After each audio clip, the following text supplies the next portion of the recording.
Because you got powerful legs. How did you get the physique? Was it gym or how did you get the physique? I've always been. She's actually not got powerful legs. Do you shower in your dressing room? Do you have a shower on the day of a fight or not? Tell us about the tattoos.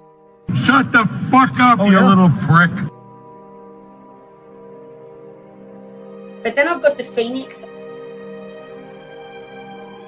Hey, prick. So I'll take it from Bob every day of the week. Absolute disgrace. I'm sure no one will mind. Move him out of here, there. Ricky Hatton didn't go over for his fighter because he risked getting abducted and sold into sexual I never said that. Both have been rape victims. I'm not watching Frank Buglioni live on Saturday night. You're out of your mind. Jesus Christ, get yourself a life. He's actually a priest. Yeah. It's because his brother John Fury eye gouged him. What have I told you all this time? He's going to end up sucked out, fucked out, looking for a handout. Boxing nutters messenger group. I'm gonna be the king. J-Pump. You know what I'm saying?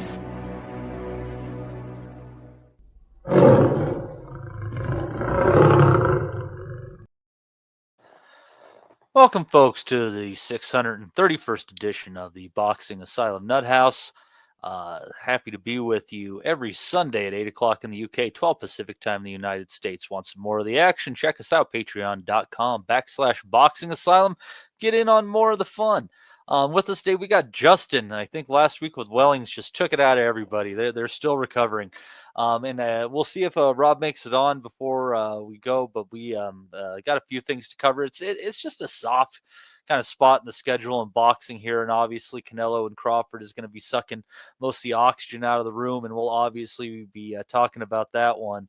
When we're coming close to that, I will be in Vegas, so if someone else left the host show on Sunday, I will have shit to do. But we're going to kick it off with what a card which was oddly entertaining yesterday. It was some weird fights. I'm not going to go to the top of the card first because I thought this one was better, with Joannis Tellez being upset by Baraou in shocking fashion.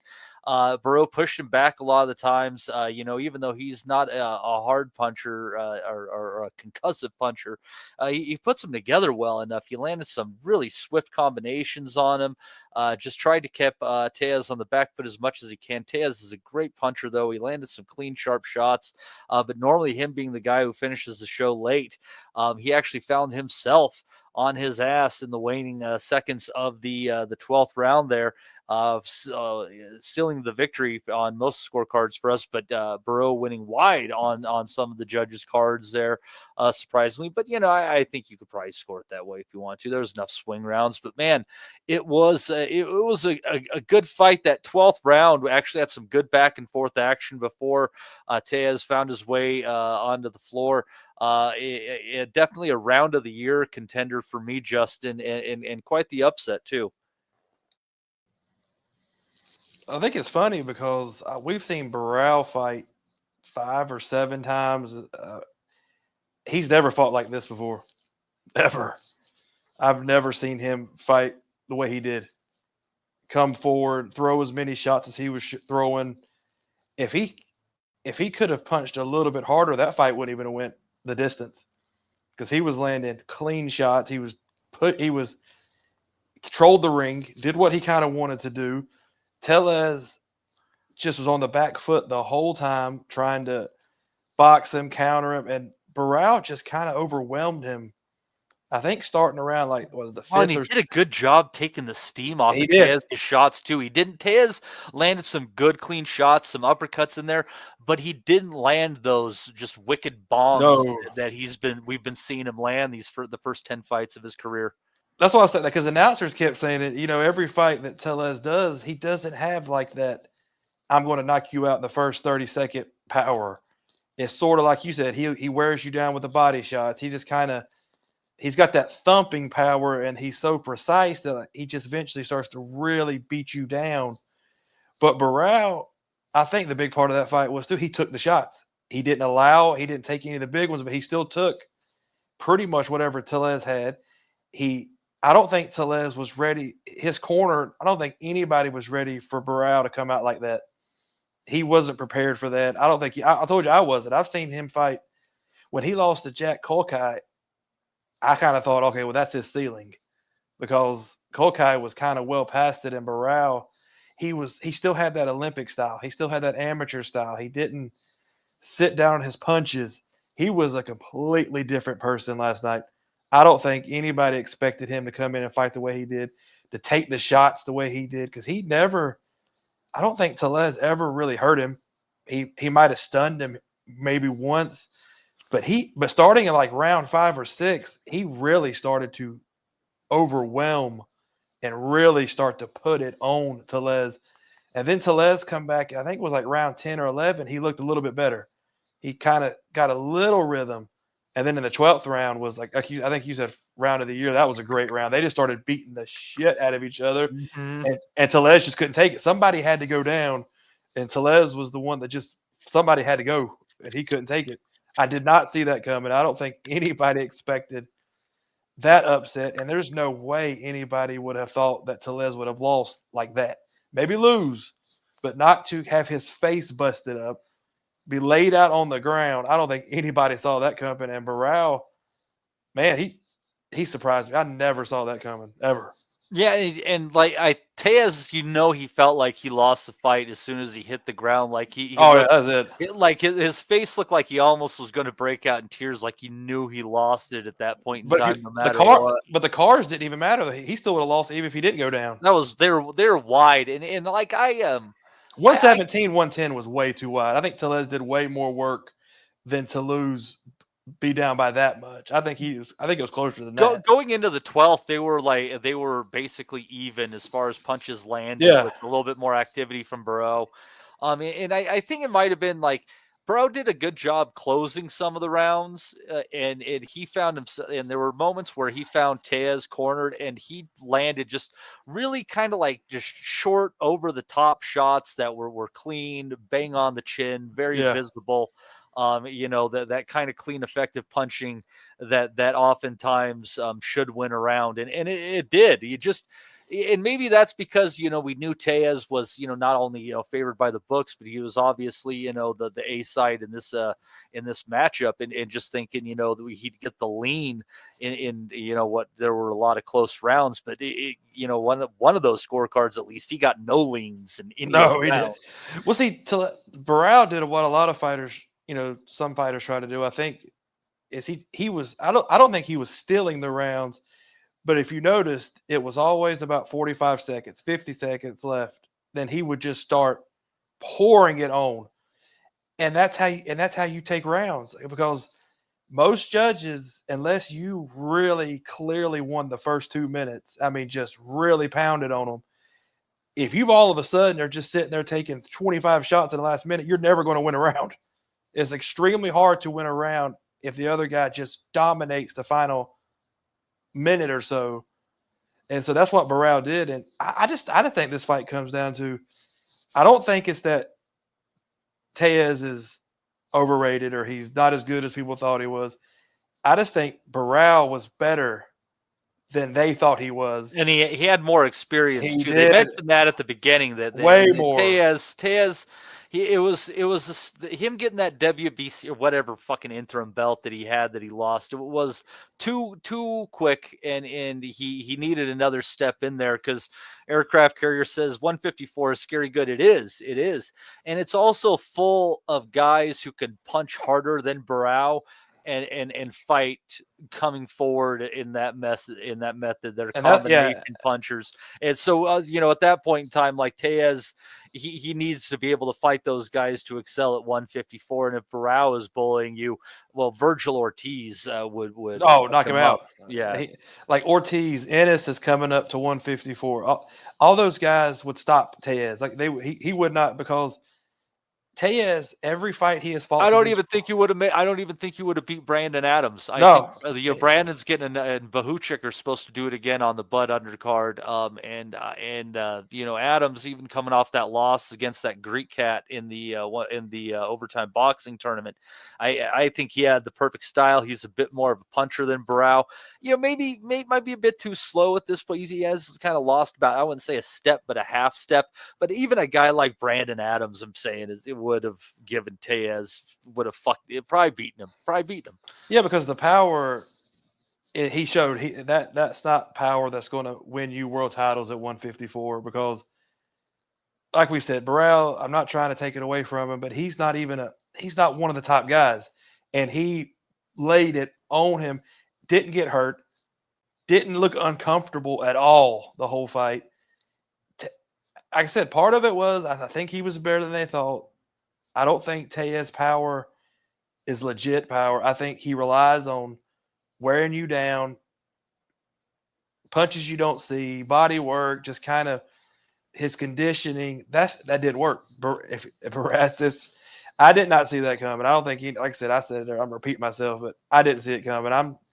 I wouldn't say it's like upset of the year type stuff, because no, that was fucking Armando Resendez over Caleb Plant. Yeah. It's gonna take something big. Yeah. Because Baraou is one of these guys that it's not upset of the year once you start going back and looking. This guy was a European champion. He was an Olympian. He was he has a pedigree. So I don't consider those upsets of the year when the guy who won has a really good pedigree, he has some substance behind him.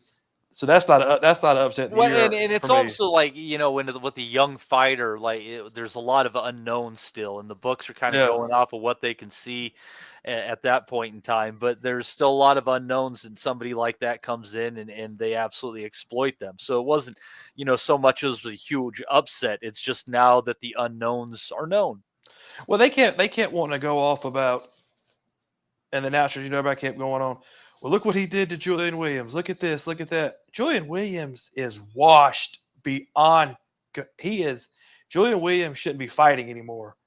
So that makes it. So now when you look at this loss, it goes back to that loss, and you think, okay, there was some signs there with Tellez. That fight went way too long. Williams landed probably more than he should have. So then you get a fresher fighter. I think that's the difference. I mean, Julian Williams I like Julian Williams. I like the bread man. I like the whole situation he's got. But I watched Julian Williams win his first world title. He's a good guy. He's well past it. So I think that Tellez win is one of those, was it kind of a little too flattering for him at this point. And I think he got a little too much hype and buzz off of beating a well past it Julian Williams. And he got a reality check last night. Yeah, I think we were kind of wondering if Tellez had the David Morrells about him, and I still haven't given up on David Morrell. You talk about a guy. No, not yet. Yeah, you talk about a guy who's had an experience gap in his last fight, and he's still a really solid fighter. Oh no, actually, it's been 2 fights. He had that. Who the hell did he face this last time out? Who gave him fucking fits and a half? Oh, yeah, you're right, because he struggled. It took some really big shots. Who was some Eastern European cat? You're right. Yeah. It's the one where Morrell had to get off the canvas. Yeah. What was that? Some Russian. It's kill anyhow, Russian dude. I'm about to look at that. They're right. You're right, because the Morrell looked like shit, and he actually pulled that fight out. He barely pulled that one out. Who was that? Who did he fight? You're right. I remember Morrell didn't look good at all in his last fight. Kolodjdik. Was that who it was? I have no idea. I mean, that wasn't Hot Rod in there with him, was it? It was. Hold on. It was. No, Iman Katiev. Remember, Katiev was on, but that can be excused too because remember, Katiev was on like 19 different steroids. They found out, so that would. Oh yeah, remember, that's that's right. That's the one we made fun of because you remember he failed the test like twice, and they still let him fight. Remember that he failed the test, and they were like, "Well, go ahead and let him fight anyway. Who cares?" That's the one I remember now. Remember, Katiev failed like for 2 or 3 different drugs, and they just said, screw it. You want to keep fighting him? Go ahead. Let's do it. So, yeah, so that can be excused because Katiev was on a lot of shit. And he's pretty good, too. So that was – I'll give him a real pass young on and that undefeated. Yeah. Again, yeah, because he was juiced out of his fucking mind, Katiev. I remember that. Yeah, and God, I'll tell you what though, it was just a weird, bizarre night. This was actually the co-main event, and it wasn't even supposed to be the co-main event. Jermaine Ortiz was supposed to fight Steve Claggett, and Steve Claggett had a tear in a bicep or some shit and had to pull out. So that I thought that even though Ortiz was going to win, just because stylistically, like he was just going to beat Claggett, but Claggett's like not in bad fights, really. I thought he'd push him all right. There'd be some clean shots. That got scrapped. But the main event was Yankiel Rivera against Angelino Cordova, a Venezuelan. And what a fucking shit show this was. Headbutts and fouls, and a guy that Cordova fights like a drunk Jean Pascal. And then all of a sudden in the late rounds, he starts throwing straight punches, which Rivera obviously didn't expect because this dude has been throwing hooks off of those freaking ankles, and somehow he ekes out not only a draw, but it was a majority draw where he got the other card, and I thought the judges were well off. I thought it was probably because there was a point deduction and a called knockdown in there. And the point deduction I thought was legit because, the way he punches, he just was catching Rivera like clean on the back of the head. But so given that, I thought worst case scenario, you're thinking 114, 112, like literal worst, maybe even in rounds, the deduction should do it. But no, and the fact that one of the judges found a way to give him like 9 rounds, I think it would have been, or something like maybe 10. What in the flying fuck was he watching? Like, it was an ugly, dirty fight. Like, that was hard to watch. Too much clinching, just ugh. But it was interesting in its own way because it was full of bullshit. Well, you're right. I don't see how the judge gave him that, but I guess I can think is you would have to say the final 5 or 6 rounds, Cordova was doing the better work. But that little fucker, I think Antonio Tarver said he has, Antonio Tarver, I think it's like round 4 he has used every single dirty tactic that I've ever seen in boxing. He's used every single possible thing you could do in the first 4 rounds. He threw the whole dirty toolbox out the first 4 rounds. The head buttons, the elbows, behind the head. He was hitting them low. He was trying to pull his head down. He was trying to, do stuff behind the referee's back. He was trying to get points taken away from Rivera. He did everything he could. And then all of a sudden, he realized, wait a minute, I'll just start boxing regularly. And then he won, and then he was in the fight. I can't believe the fight went the distance because that cut was the entire eyelid. So he had a good cut, man. But it's weird because I didn't think it would go that far because if you saw Cordova's record, he was 19-0. But 11 of his wins were versus guys that had no wins. And he fought a bunch. Yeah, he just fought a bunch of He just random, probably imagine because Venezuela is not I don't think it has the best sanctioning body in the world. So I can imagine, we always make fun of it, cab drivers. They probably were guys that were just like bouncers or work construction during the day and said, well, come out here. Why don't you make your pro debut? And we'll give you like $200. That's kind of record he had. But I'll give him this. He got the draw, but who in the hell is going to choose to fight him? There's no way Rivera rematches him. Nobody is going to want to fight that guy because he showed the first 6 rounds that I'm going to be dirty as hell. You better watch out. I'm going to throw some crazy shit. Then he showed in the final 6 rounds, hold on, wait a minute, I actually have some ability and I can fight. So this guy there's no way anybody's going to choose to fight him unless you literally have no choice. That guy was all over the place. Well, and he had a fight. It was almost a draw against Julio Cesar Martinez. I'm trying to remember what undercard that was on there, where he was down twice and fought back to an even card and losing 114, 112 twice. That was on Fundora and Zoo undercard on there. Yeah. Yeah. So nobody is going to give him the time of day and the way he fights and just everything about him. And I think Rivera I think after all the dirty shit that happened in the first 4 or 5 rounds, it was just hard for him. He never got a rhythm. That's why the fight went 12. You could see he hurt Cordova once to the body, but couldn't finish him. And Rivera I like Rivera, but that was just such a hard fight to get anything going versus that kind of style. He's lucky, honestly, now since he lost 1 card, he's lucky he got a draw, and he just needs to move on. I would not fight that dude again if I didn't have to. Yeah, Robert Hoyle had him winning 9 rounds. Jesus. If you don't have to fight this guy, why are you going to? And poor Rivera at the end of the day, that was his 8th professional fight. You talk about being brought into a really bizarre, uncomfortable place early in your career. Yeah, Jesus, fuck, right there, man. That was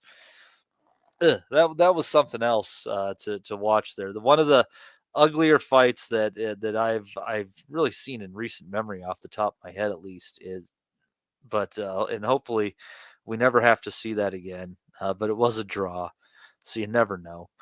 Let's see here. What else did we have on there? All right.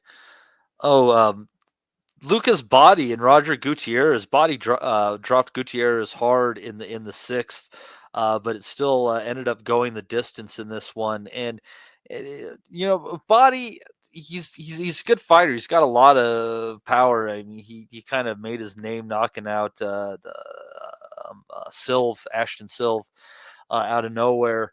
Solid puncher, but he just really, really low activity. And Gutierrez, I mean, he might only be 30, but he's so well past his best. It never should have gone the distance, I thought. And they're talking about how this guy plays in the 135-pound division. I will say, based on a puncher's chance, he does. But Justin, I'd say Body has more of a Randall Bailey chance than a Tank Davis chance.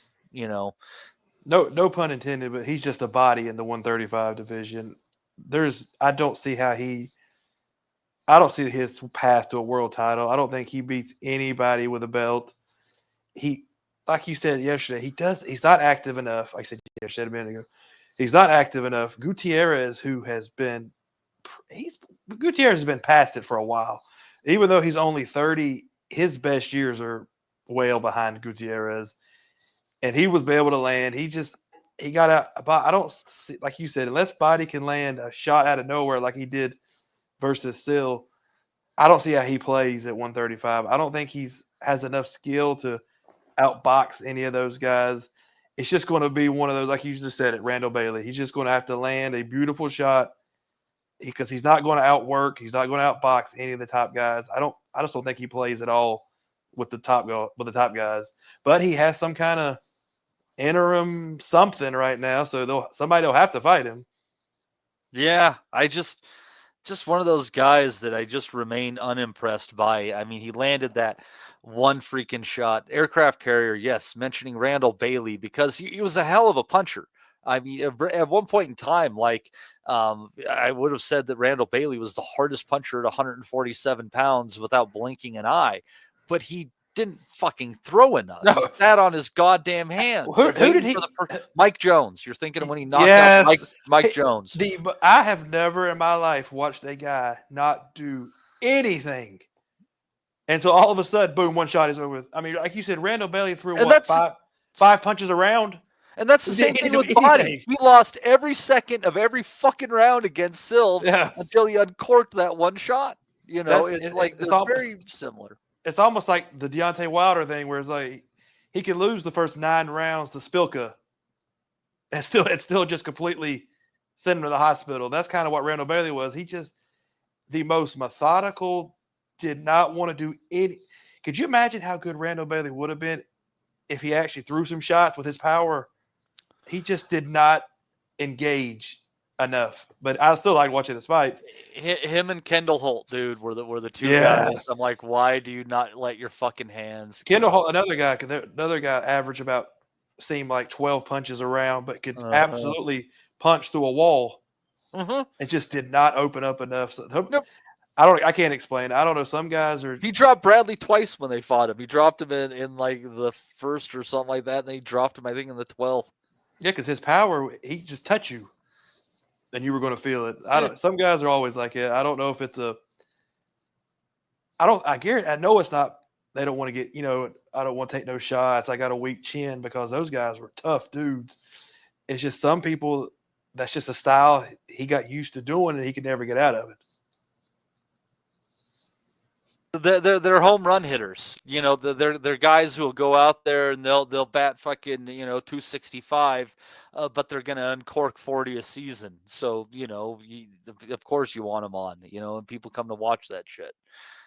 But it's so it's like watching fucking paint dry at times, because they're always looking for that. They're one of two ways. They're always looking for the perfect shot, or they're swinging hard at everything.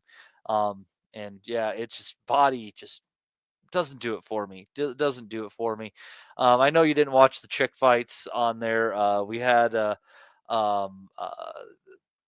Stephanie Hahn boxed on there against Paulina Angel. Angel actually dropping Hahn in the first before Hahn came back and won all the rounds going through. I kind of thought their feet got tangled, but I never saw a really good shot of that. Holly Holm was ringside commentating on the fight, looking like the legend there. God, she's over 40 at this point in time. I couldn't tell you how old Holly is off the top of my head, but it looks like they're on a collision course. So we'll see if Holly's got one more good performance against a decent operator in there. Hahn gets a little bit predictable. She either throws a jab or she throws a jab, right hand, left hook. And if you kind of grab her pattern, you're willing to maybe eat that jab and invite the other two in, knowing you're going to get a chance to clean up. I don't know. I get a hunch that Holm, if she still has enough reaction in her, should probably be able to pick up a belt, pretty damn late in her career. So we'll see how that goes. Caught the end of a decent little heavyweight fight, or light heavyweight. Jesus Christ. Look like heavyweights. Both guys think lose a little weight. Chris Avila losing to the undefeated Ariel Perez. So that was not a bad scrap there. Both guys have a lot to work on. Did you catch this little banger? I mean, they're undefeated guys who clearly have a ceiling, but I think that's an understatement. They have a lot to work on.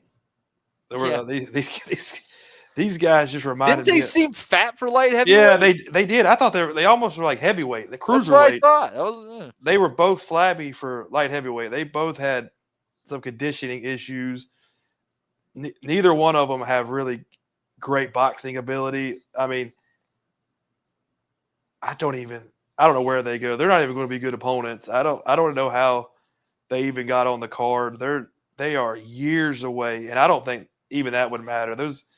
We definitely got to. I mean, I don't like to put people down, but they're definitely a couple of no-hopers. And I would have thought if you had just kind of squinted your eyes a little bit, they could have passed as heavyweight.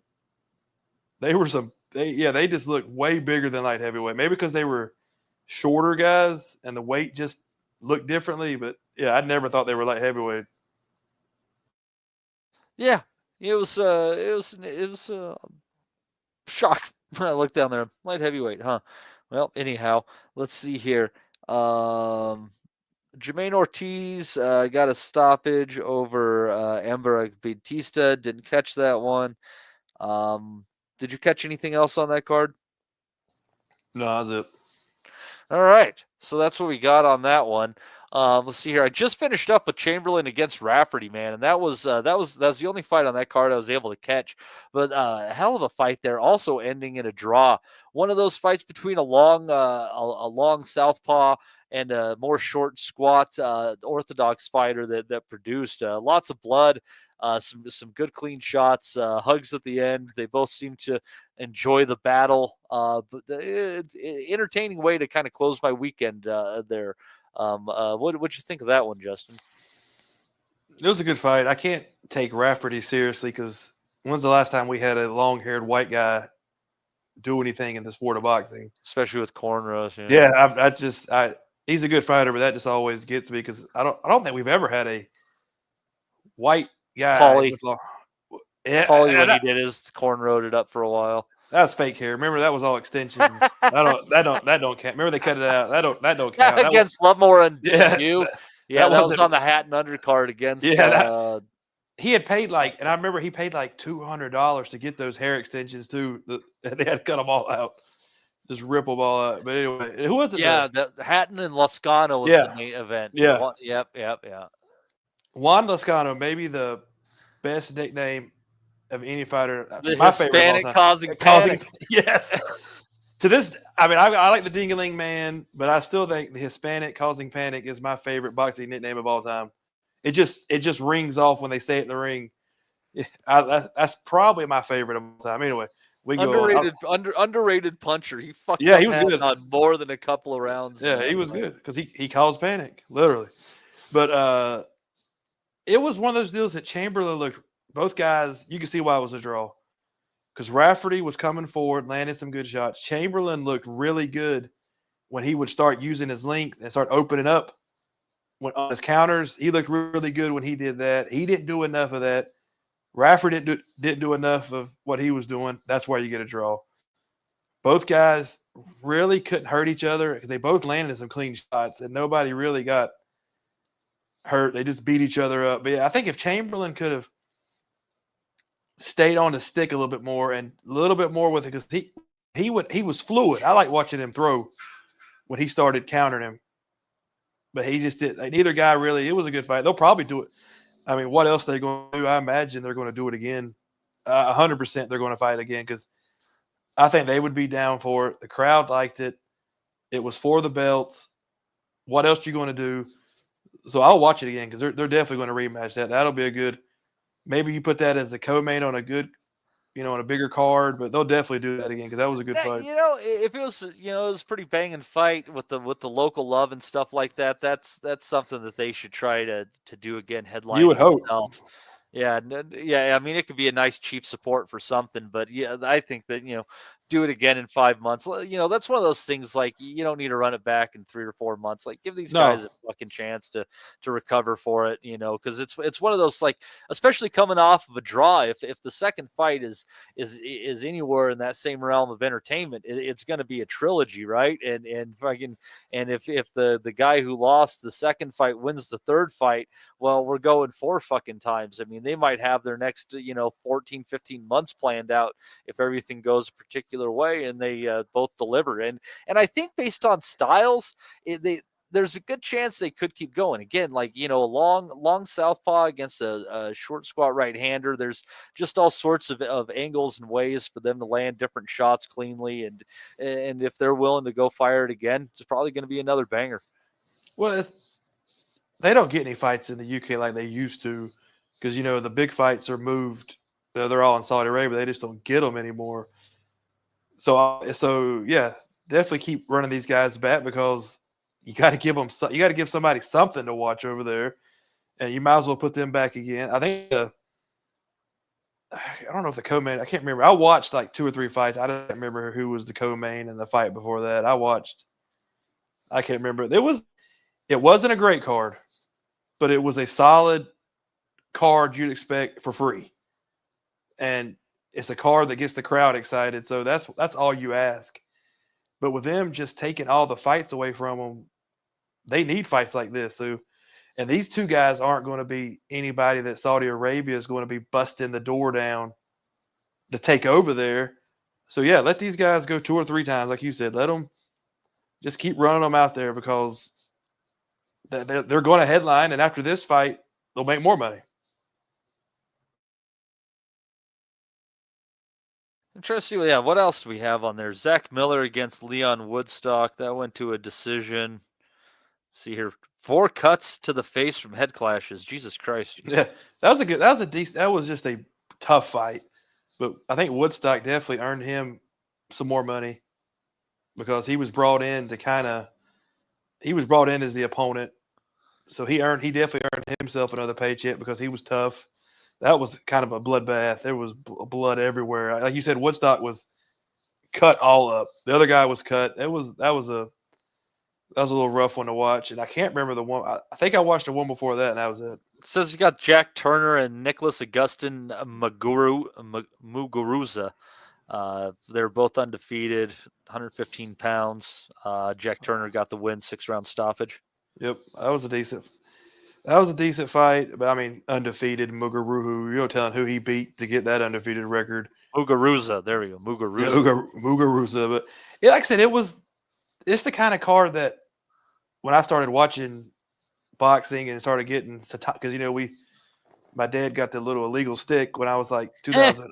My dad was ahead of the curve. It was like 2000. He already had that shit. Hilarious. He had that stuff way before anybody else had it. And so that's when I was watching all the fights on Satanta, and we had all those cards. So this is the kind of stuff that I remember that, because we don't get a lot of these UK decent cards recently. So this is the stuff I like, especially like you're sitting there at Saturday at 2 or 3 in the afternoon, boom, decent little card. You got 2 guys that aren't big names, aren't big money, and beating the shit out of each other. That's what I like. Yeah, and I'll tell you what, this Turner, he's a bit of a puncher. He's only had one fight that went the decision, and it was a 4-rounder against Darwin Martinez, whose record is 8-35, and he's only been stopped 5 times in those 35, and he hasn't been stopped since. See, he got stopped 2024 by a Tom Welland in the 2nd round.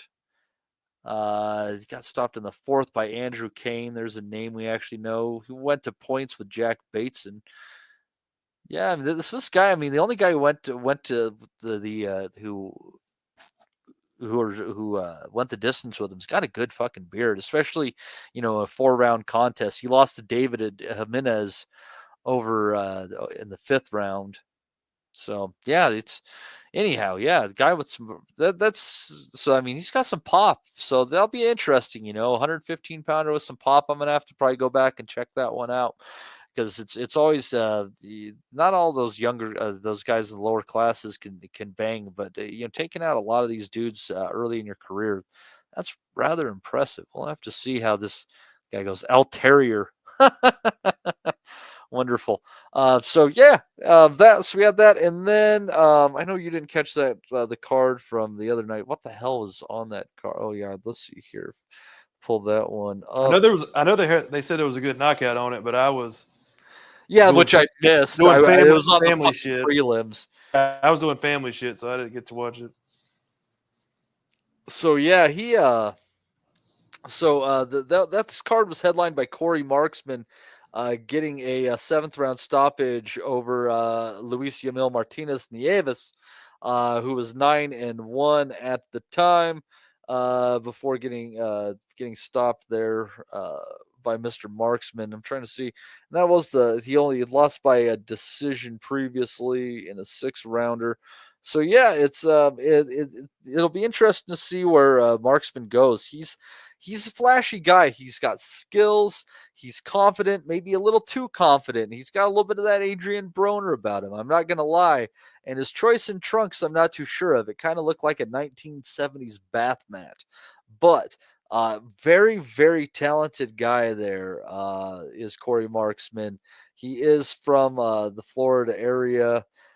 So it seems like he had a kind of a raucous fan base going on over there, but we'll have to see where he goes from here. But he's a talented guy at I think it was 135 pounds. Yep, 135. So we'll see where Marksman goes from here. But I thought that he's definitely someone who's worth keeping an eye on. Not here to say he's going to be the goods, but there's a lot to like at this point in time. Let's see here. What else did we catch on that card? Elvis Gomez was in there in a pretty good one against Edwin Humane Jr. In a fight that ended up a majority decision. I kind of thought Elvis Gomez was a little bit more of a clear winner there. He's rebuilding off of that loss to Marquez Taylor, who is very underrated fighter, to be honest with you. But this was a fun fight, actually. Both guys landing their own decent shots in there. Gomez goes on, and Edwin Humane Jr. He can come again. He can come again. And I'm trying to think if I saw anything else on there to speak of, but those might have been the only couple that I actually did see on there. It was, a little bit of an odd weekend. We got some action in there, but it wasn't huge. There's not a lot coming up here either until the week of Terrence Crawford and Canelo Alvarez, but we'll get into some previews here in a short bit. But first, I wanted to talk about what I think is really just strangest news, and if you saw him talk about it on this particular DAZN card in between fights, it was even weirder. And I'm talking about the news that Jake Paul is going to be fighting Gervonta Davis. Obviously bizarre. It's an exhibition. No clue what weight requirements, if any, there are. Exhibitions skirt by certain rules. But as Jake Paul's business partner said in the interview when they're talking about it between fights on their MVP card, he said it'll be good to get ready for AJ because Tank Davis is such a small target. It'll be hard to hit. What the flying fuck are you people talking about? Literally, I've heard like 19 different ways they've tried to spin this. They thought this is the stupidest fucking shit I've heard in a long time. First of all, let's start with the fact that Jake Paul's like 4 inches taller or 5 inches taller. He weighs about 80 pounds more when he fights than Tank Davis does. I think more than that. Yeah, because Jake Paul, if he comes in under cruiser, he comes into the ring though at like 225, 230. Yeah, Tank Davis comes in at like 142. So we're talking about close to 100 pounds plus like 5 or 6 inches. I don't care how this is where I know this is why they're doing this fight, because my nephew doesn't really get into boxing that much or stuff like that. He called me and he's like, so what's the deal with the Tank Davis fight? You think Tank's going to beat him? I'm like, oh God. I said, here we go. I was like, this is why they're going to make the fight, because they're going to be able to spin this son of a bitch to anybody that doesn't know. They're going to spin it that is Jake Paul's actually fighting somebody decent. There's nothing people can say they'll convince a certain segment of society. They will. That's all that matters. And that's all that matters. Does not matter. Yes. I heard that, like you said, now I think they're saying that it's an exhibition. So it's like, who the hell cares now? Because it's not even a real fight. It's going to be some exhibition. So what does the exhibition mean? You can't hit me. I can't hit you. And are they wearing headgear? God, I don't even know what's going on. It is the only thing I can figure is that it's just Jake Paul, whatever he was planning on doing didn't work out.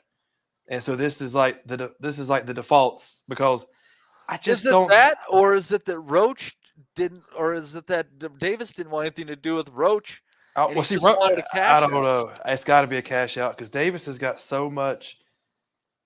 I mean, they dropped the charges the other day, but Davis is going to do something stupid again. He's got so much shit going on. I said this a couple weeks ago that I was done with him, Tank Davis. He doesn't care about boxing. He just doesn't care. He hasn't cared in a long time. He doesn't care about legacy. He doesn't care about any of that. He doesn't take anything serious. He's shown this all to be very clear. He should. I mean, look at Lamont Roach. Just going to put it this way: a focused Tank Davis beats the shit out of Lamont Roach. Period. He come in. Yeah, Lamont's he's a good guy. He's the kind of guy who can wind up with a title in a somewhat weak division. But we've seen what Tank Davis is capable of. He should not. He even moved up in weight. There's no way that Lamont Roach should have even None of that, because Lamont Roach, in my opinion, won that fight. He got robbed. He got robbed. Especially with the referee letting Yes. Tank his own fucking fight. Yes, that was so ridiculous. I think Tank Davis knows he's not taking it serious enough to fight Shakur or any of those guys around that weight class. He knows he's not taking it serious enough to fight them. Teofimo Lopez, who doesn't take much serious anyway, but he does. I think Davis knows he's got so much extra shit going on. He's not going to fight those guys. So why not get paid $20 million? It don't know how much it's going to be to fight. It's going to be on Netflix. It's and they said Atlanta. They said it's going to be Atlanta. It's probably going to be where the Falcons play, which is actually a really badass. It's an awesome. If nobody's there, I know nobody listening to this is over in America much, but if you ever get a chance to go to where the Falcons play, one of the coolest freaking stadiums I've ever been to in my life. So it's got that going for it. My nephew asked me if we were going to go. He wants to go. So that's what I'm talking about. They're going to sell out because you've got people like my nephew who know nothing about half the stuff going on.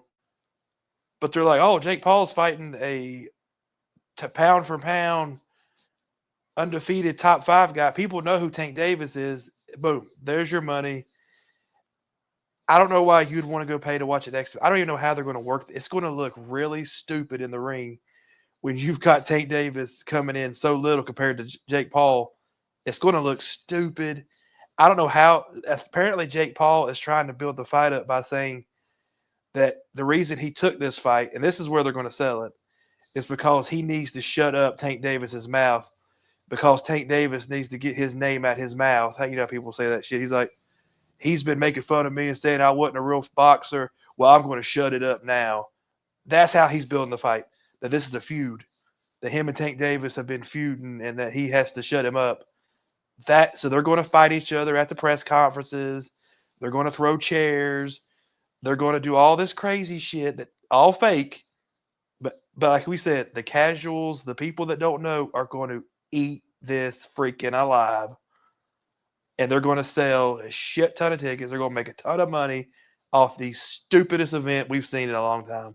This is going to be so stupid. Well, and you mentioned all of those things, but the one thing that is like, how fucking stupid do you think I am kind of moment was the statement of basically, we're fighting Tank Davis to prepare for Anthony Joshua. Fuck you. Yeah.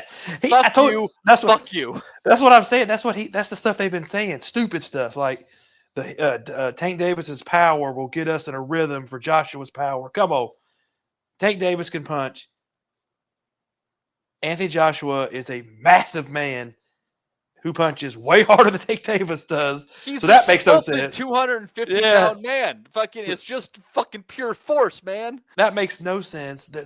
It's just none of this stuff makes sense. But guess what? They don't have to make sense. Jake Paul has a built-in fan base of idiots that don't know anything. Whatever he tells them, go back and just watch when Jake Paul was coming up on YouTube. The stupid shit he would say and do. People loved it. Simple-minded people now, not people that had any intelligence, loved it. So he's got that group kind of pinned in, the simple-minded, don't know anything, only get their news from, whatever, Twitter. They don't know what's going on in the world. This new age, he's got that tapped in. He's got that group. So whatever, if he come out and said, I don't matter what he said, he could probably say that he was getting ready for George Foreman. They would think he was getting ready for George Foreman because they probably wouldn't realize he was dead because they wouldn't even look it up. And they wouldn't realize, he's going to fight Frida Foreman. Yes, exactly. So they don't know. They're just going to pay for it. They don't care. Whatever he does, they're down. And this is what this is. And I don't blame Tank Davis. Hey, if this idiot is going to pay me all this money to show up for an exhibition in Atlanta, you damn right. I'll show up and make $15, $20 million. Why not? Yeah. What do I got to lose? If these dumb motherfuckers want to pay money to come see me fat as fuck shadow box against this white boy for 8 fucking rounds, 8 2-minute rounds, I bet you. Yeah, the exhibition. Then I'm going to take their fucking money, the dumb motherfucker. Yeah, I take nothing away from Tank Davis because for this fact, if somebody's going to offer you crazy money, you have no choice to take it. I mean, come on. You have a very short span that you're actually going to be able to make a lot of money. Now, do we want to see him fighting Shakur and the top guys? Yes. But obviously he has no desire to do that. That's not what he wants to do. So we have to, so I don't blame him. And you can't, just like people were giving AJ hell. Hey, if Jake Paul wants to fly over to London and fight that man and give him $50-some million, you take it all day long. You take it all day long. Yeah. Because it's can't stupid blame him. money. I It's can't stupid blame him. money. He know, and you know, like he realizes how stupid these titles are and how none of Yes. this fucking shit matters. Doing rehydration clauses with Ryan Garcia, and who in his next fight or 2 fights later comes in roided to the gills against Devin Haney. You know that Tank Davis thinks this is all a fucking joke. Yeah, And he if doesn't can care. get $20 million and ride off into the wife-beating sunset, then God bless him. He's going to take his $20 million and ride off into the wife-beating sunset. And the only thing for those of us who know this is ridiculous that we have going for us is Jake Paul undercards usually have a couple of very well-matched fights we would want. That's what I told my nephew, because he's asked me twice now. And I told him, I was like, I have no desire to do. I said, you'll pay for it. I said, I won't buy the tickets. I said, I'll make you pay for it. I said, but I'll go if you pay for the tickets. I said, only if Jake Paul has a good undercard. And like you said, he usually does. So I would imagine there'll be at least 4 or 5, probably a couple of women's fights. We probably won't go anyway because of that. But I imagine we'll see what Serrano. Serrano will fight somebody, and then it'll be like Holly Holm fighting somebody, and then it'll be like whatever. But I told him, I was like, if you pay for everything, we'll go, because there's no way I'm giving a dime. And the Falcons have cheap concessions, but I don't know how much they'll raise it up. Falcons have the cheapest concessions in any major sport in the country.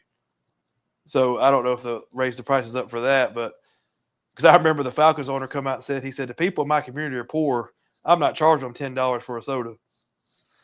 Yeah, well, especially when the fucking citizens paid taxes to build these stadiums for these rich assholes. Fuck. Wait, and he owns Home Depot. He's a multi-billionaire. Oh, Jesus Christ. You could go you go to the Falcons and buy a large drink, a beer, pizza, whatever you want for less than like $12. Right on. Yeah, so yeah, but anyway, like I said, this fight's going to happen. There's no way it's not. There's going to be too much stupid money thrown around. We'll talk about it because we talk boxing and we'll talk about it. But I'm 90% sure it has to be an exhibition, because even people that I know don't know boxing said the same thing to me. We're like, who would approve that? And I was like, there's nobody. I said, Georgia might be a very, they don't get a lot of boxing, very laid back commission. They're not approving an 80-pound weight difference. They're not going to approve this to be a real fight. Nobody's going to approve this. I don't care unless you took it on one of the shipping containers out in Russia or out in the ocean. No sanctioning body's approving that kind of size difference, height and weight for a real fight. So yeah, it's definitely an exhibition. There's no way it can't be that. Yeah, and it's going to Atlanta. I mean, Atlanta's a real hub for black entertainment and things like that. Huge. Yeah, they're going to get so many eyes on it being in Atlanta, because Atlanta is like, I would say Atlanta is maybe the home for rap, one of the top 2 places in the world. Of course. And so Southern rap is basically taken over in the last. And Tank Davis is in that community. Remember, he's friends with everybody. That's why they're going there. I'm sure Tank Davis said, we're going to Atlanta, because he likes fighting there. It's going to be, they're going to have a huge crowd. It's going to make a shit ton of money, but we don't have to care. Yeah. Well, hopefully the undercard's good. It's on Netflix, so you don't have to pay extra for it. I think I'll try to turn off the main event before it happens. It just sounds ridiculous. Josh Ford says stage drama for Netflix. I agree. And Netflix is getting intense in the drama. For those who haven't seen it, I highly recommend the show The Hunting Wives on Netflix. The basic premise is his family comes out from Massachusetts to Texas, And they go to this work function as this gal is told by her husband. It turns out he works for like this guy who wants to run for governor, and he's big into the NRA and shit like that. And then you're thinking it's just like, whatever. But then like all the chicks are like getting crazy freaky with each other and shit like that. And it's like all about like political power and chicks going down on each other and I just typed in the name of the show and nude scenes. I didn't really care about the show. I just wanted to see what you were talking about, the scenes. Then I moved on. Oh yeah, I won't watch the show because I don't watch new shows anymore. But I definitely just wanted to see the nude scenes and moved on.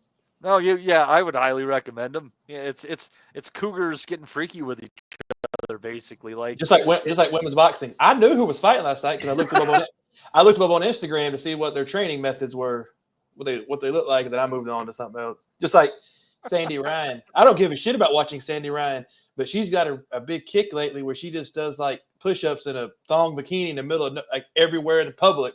I'll watch that, but then I'll move on to something else. Yeah, I don't know what she's been doing. It's like she'll just randomly post. I'll get a feed just randomly posting her in a thong bikini, just doing push-ups randomly wherever she wants to in public. Well, that's odd. Yeah, it's like on the beach, like on I don't know, like in a park. I don't know. So I don't mind that, but I'm not going to watch her fight. I got to have principles somewhere. I guess. I enjoyed her fights with Michaela May were good. I enjoyed them. Let's see here. Oh yeah, that's what we need to do. Let's go and pull up the old boxing schedule here. I'm gonna go off boxing scene here, freaking real quick. And if for some reason, maybe I'll check ESPN too. So, and I forgive you guys. We're going to take next week off. It's just so light right now. And I'm looking at this. This week, this is what we have going on here. And I have no life. I'll probably find my way to watching some of these. But you got, let's see here. Rima Ayadi against Elif Nur Turhan in France on Thursday. Be still my heart. I don't imagine that this is on this continent or the British continent. You got Kittapong Jin Hao Ho versus Harpreet Singh. That's going to be on DAZN on Saturday at about noon. A little bit later than that. About noon in the UK, give or take, maybe a little earlier. Then going to have the return of Saddam Ali. He'll be taking on Cody Wilson, and Richard Comey will be against TBA at this point in time. That's going to be on Boxing TV. I have no idea what the hell that is. And then the only card that the first card that looks interesting coming up on there, the first fight, and I don't know what the hell punchinggrace.com is bringing to the action here. If there's pay or God knows, but I kind of like this fight. Again, you're talking about a guy who's a bit unknown, trying to prove himself, work his way up. This is a good fight, Justin. Oslis Iglesias against Vladimir Shishkin. Shishkin ran what's his fucking bucket that fought Canelo last time out, close for a title in Germany. Some people thought he won that fight. Oh, you mean Kroll or Crawl or whoever? Yeah. Cole or Skull. Kroll's that damn Arnold Schwarzenegger movie. And then there's Paul Kroll, who is kind of a fringe welterweight guy. I think Punching Grace, that's the Canadian setup, right? I think that's the Canadian. Yep. Yeah, it's the Canadian. I don't know what they have against Grace, but they're punching her. Yeah, but that one card with Comey and Ali, talk about just dragging people from nowhere just to make a card. Saddam Ali hasn't been relevant in 10 years. And Comey, at this point, shouldn't be even allowed to fight anymore, I would imagine, at this point. How many beatings and shots he's taken. Now, I'll give Comey this. He fought everybody, and he was a good fighter, but he should not be. But at this point in his career, Comey, I don't know what obviously money, but he should definitely be hanging it up by now. I don't know what he's got left to prove, but that seems like a horrible card. I don't know, but Ali, like I said, I told you before we come on that I remember I got a free T-shirt from him, so that's the only thing I remember. So I guess I like Saddam Ali because he gave me a T-shirt. I couldn't wear the T-shirt, ended up being like a medium, and I didn't realize it until I got home that it wasn't. I was already drunk at that time. I thought I could wear it, but so he kind of screwed me on that. But Not a bad guy, but like I said, at this point, He could have turned it into a pair of boxers, I guess. yeah. But he was never the sum of his parts. You know, he was always a guy that people thought was going to do something or had this ability, but he just didn't have it. The one night against Cotto, against a disinterested, he was going to retire Cotto. Fucking, he had that night. Well, like you said earlier, Cotto, when he got near the end of his career, you had no idea what Cotto. When he started getting the tattoos, that was it. You remember the Cotto with the tattoos was like a disinterested, different person. Whenever fighters show up with tattoos, they're like trying to like reclaim their manhood. Yeah, because you remember Cotto gave an interview. I don't know why I remember this dumbass interview, just because the tattoos were so stupid. But he was like, every tattoo meant something to him, and like this was changing his life. And I was like, you're done. I was like, you need to retire. You're getting these tattoos to try to like get some kind of, like you said, bravado to continue your career. Give it up. He was trying to, like, those tattoos were like his lifesaver. I was like, come on, Cotto. And he wasn't the same guy after the tattoos. I know that sounds stupid, but he wasn't. He was not the same fighter when he started getting into all this mental stuff, all this stuff. He wasn't the same guy. Yeah, the loss to Margarito, he was able to ultimately get over because he was able to convince himself that Margarito had loaded wraps after the Mosley fight and all that shit. But then it was, I don't know. He's so hot and cold. Is a total confidence guy, and if you could take away his confidence, you could beat him. Yeah. Like, I'll always be pissed off that he picked that middleweight belt off of like such an over the hill, knees totally gone Sergio Martinez. And they tried to make that out. Everybody knew what that fight was. Sergio Martinez, they might as well give him one of those little rascals to ride to the ring.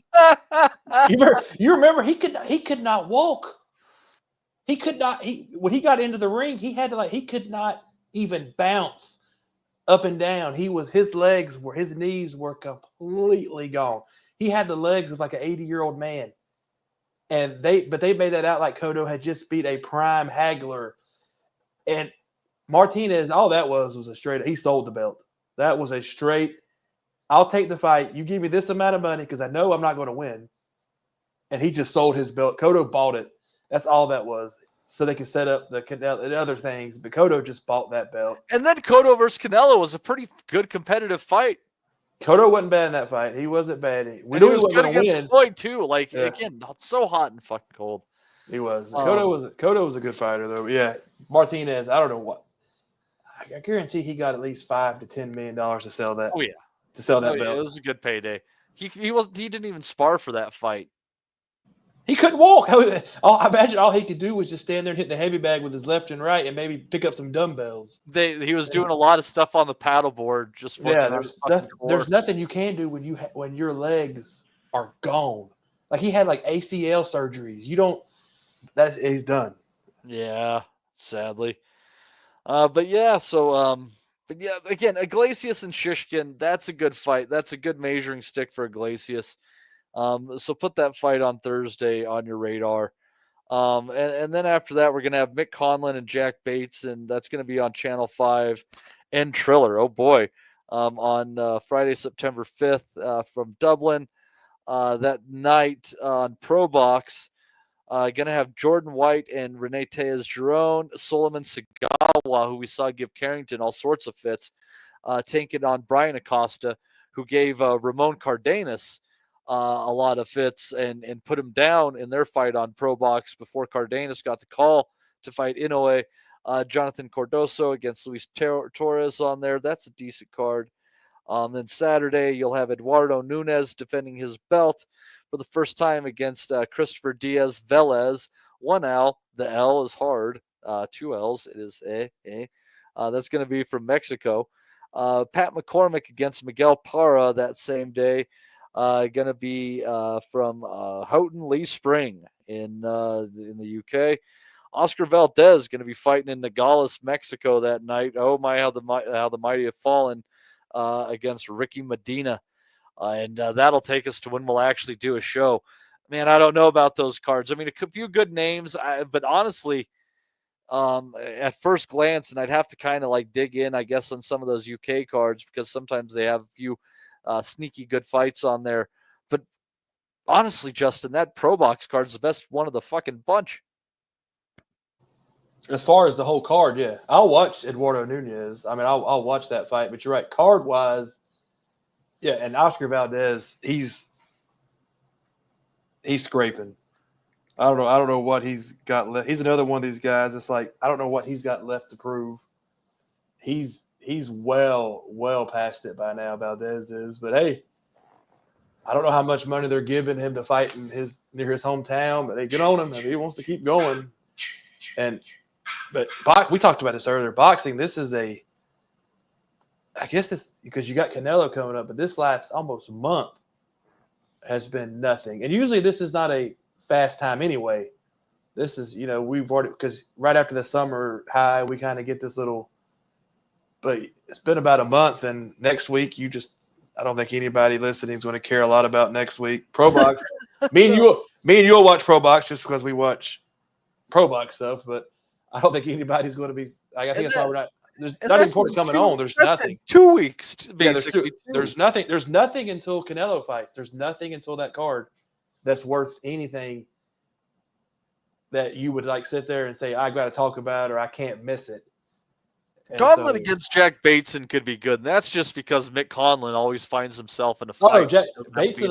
Conlon's either it's going to be a really close fight or Conlon might get knocked out in the first round. That's kind of why you watch a Conlon fight. You watch a Conlon fight because you don't know. Because you know what Conlon's going to do. He's going to come out and try for about 15 seconds to be a skilled boxer, and then all of a sudden, about 45 seconds in, he's going to be sitting there in the middle mixing it. Yeah, that's just what he does. Jab and insist on yes. Back He reminds you of no, they are completely different fighters, but he reminds me of, you remember when they took Arturo Gatti and tried to make him a boxer. Yeah. Oh yeah. And then about a minute, maybe 2 minutes into a round, maybe he'd make it to the third round. He'd be right in the middle, lighting it up. That's what Conlon is. He's not, for some reason, Conlon thinks that he is a puncher and that he's this great inside fighter. He's not. He's none of those. He just cannot get, and he can't take a shot anymore. So he has to box. He has to stay on the back foot. And the man is just incapable of sticking to that. And so Bateson is going to be right there. And Bateson's not a big puncher either, but that doesn't matter versus Conlon because he really can't take a shot, and he takes too many. So you're right. I will watch that fight just because anything can happen at any second. So that'll be but Conlon, I don't even know what he's got left to prove now. I think when he first turned over, we all thought, maybe he can get a world title. Maybe he could get one. And he had one until all of a sudden he got caught on the ropes, but he was close to one. But that ship sailed. He's not going to win. He's not going to win a world title. He's probably not even going to win a European title by now. So the only thing I think he's fighting for is to maybe, if he thinks he finishes strong, his career will be worth what everybody thought it was going to be. I don't know I really don't know what he's going for at this point. And Bateson is pretty sure Bateson was like a British champ or a Commonwealth. He's won some things. I didn't really look it up. So Bateson's not a pushover by no means. So Conlon, I'll give him this. But we've seen Conlon, though, even when he picks a pushover, it turns into a war. Even when he picks a guy who he should destroy and doesn't have a good record. So you might as well go for a decent guy because even if he picked a journeyman, he would still end up being either a really tight decision or he would go into a war. That's just where he's at now. Yeah. And here's something we could talk about for a brief moment. MB said, how did Ike Ibeabuchi look? Well, from the clip that I saw, better than a 52-year-old man should look in a boxing ring, but about how you would expect the 52-year-old Ibeabuchi to look in a boxing ring. I don't know if you saw the clip, Justin. I missed the Ike Ibeabuchi, but I want to go with your judgment of a 50-year-old man. Talk about a waste of career. We don't have to go down the Ibeabuchi route, but he would have been a multi-time world champion. I have that in my mind. He had everything you have to have, except he just did horrible decisions. Because he had the punch, he had the boxing ability, he had it all. Here's the question, but I've thought this through a lot actually, and I'm not convinced and mind you, I'm a big fan of Lennox Lewis, of Vitali, and Vladimir Klitschko each. I'm not convinced that Ibeabuchi beats Lennox Lewis. I'm not entirely convinced Ibeabuchi beats Vitali, although I would lean Ike before, the allegations in prison and all that. But I am very sure that if Ibeabuchi finds his way through that period relatively unscathed to the point where Lewis retires and stuff like that, that I think that Ibeabuchi could have been the disruptive force that stops the Vladimir Klitschko era from happening. Well, his last fight is he beat Chris Bird, and he beat the shit out of Chris Bird. So say what you want to say about Chris Bird, but Chris Bird, I always thought Chris Bird looked so stupid when he fought the big heavyweights because he was just so small compared to everybody, but he was good. And skilled. He was a very skilled small heavyweight. Tricky guy to fight. And so he easily handed him. He had a really good fight with David Tua, and David Tua, the only guy that really turned off David Tua was Lennox Lewis. Completely switched him off because the size difference was ridiculous that night. He wasn't going to knock Tua out, but Tua wasn't even going to get close to touching him. So that was a really boring fight. But yeah, Ibeabuchi, Lennox Lewis, that would have been, well, I mean, you don't really know Lennox Lewis. Look at some of the guys that stopped him. He was always vulnerable. Even though with all his skill and ability, Lennox Lewis was still there.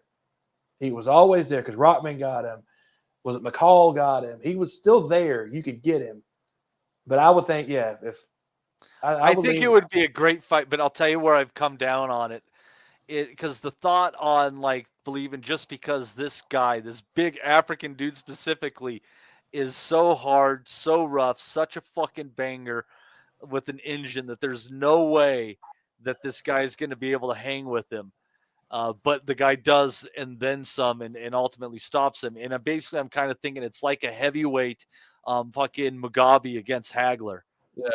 Well, see, Lewis, the game plan would have been to stay off and not engage Ibeabuchi and kind of David Tua him.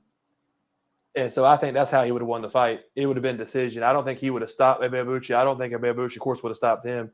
I think Lewis probably would have won 116, 112, that kind of decision because he would have just completely have not engaged with Ibeabuchi much in that fight.